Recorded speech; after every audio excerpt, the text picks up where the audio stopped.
अगर आपने रामायण, महाभारत और पुराणों को पढ़ा होगा तो आपने अभी तक ऋषियों, महर्षियों और महापुरुषों के अनेक अस्त्र शस्त्रों और विमानों के बारे में सुना होगा। लेकिन क्या आपने कभी ये भी सुना कि पहले के लोगों का चंद्रमा और मंगल ग्रह पर भी युद्ध होता था? क्या आपने कभी ये भी जाना कि प्राचीन ऋषि महर्षि बृहस्पति ग्रह पर जाकर अस्त्र शस्त्रों का अनुसंधान करते थे, परीक्षण करते थे?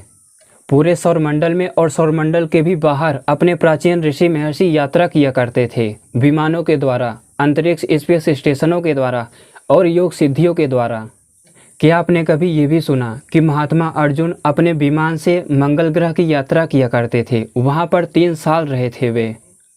आपने भीम के पुत्र घटोत्कच के बारे में भी सुना होगा। आप यही जानते होंगे कि वो बहुत बड़ा राक्षस था, दानव था, बहुत बड़ा विशाल आकार था उसके शरीर का। लेकिन क्या आप जानते हैं कि घटोत्कच एक बहुत बड़ा वैज्ञानिक था।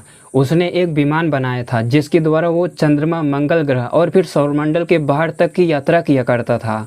आपने सुना होगा कि महाभारत युद्ध के दौरान श्री कृष्ण ने बर्बरीक का गला काट दिया था, जो कि एक मिलावट है, बहुत बड़ी मिलावट है।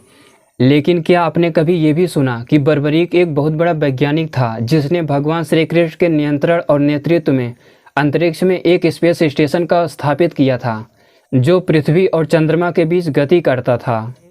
आपने रावण के पुत्र नरांतक और अतिकाय के बारे में सुना होगा। ये लोग चंद्रमा तक की यात्रा किया करते थे अपने विमानों के द्वारा। रावण का पुत्र कुंभकर्ण, जिसे एक विशालकाय शरीर का बता दिया गया, वो 2 दिन 2 रात में ही मंगल ग्रह की यात्रा कर लेता था।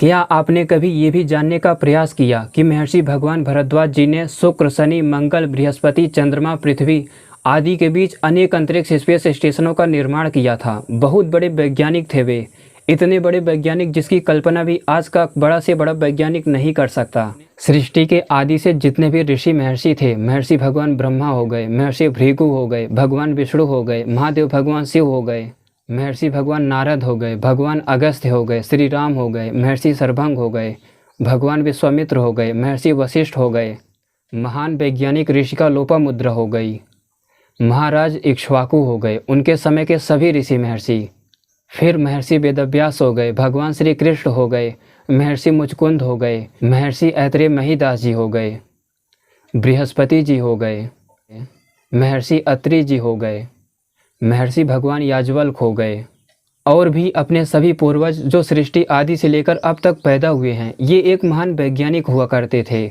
इनके वैज्ञानिक सामर्थ्य की कल्पना भी आज का आधुनिक विज्ञान नहीं कर सकता।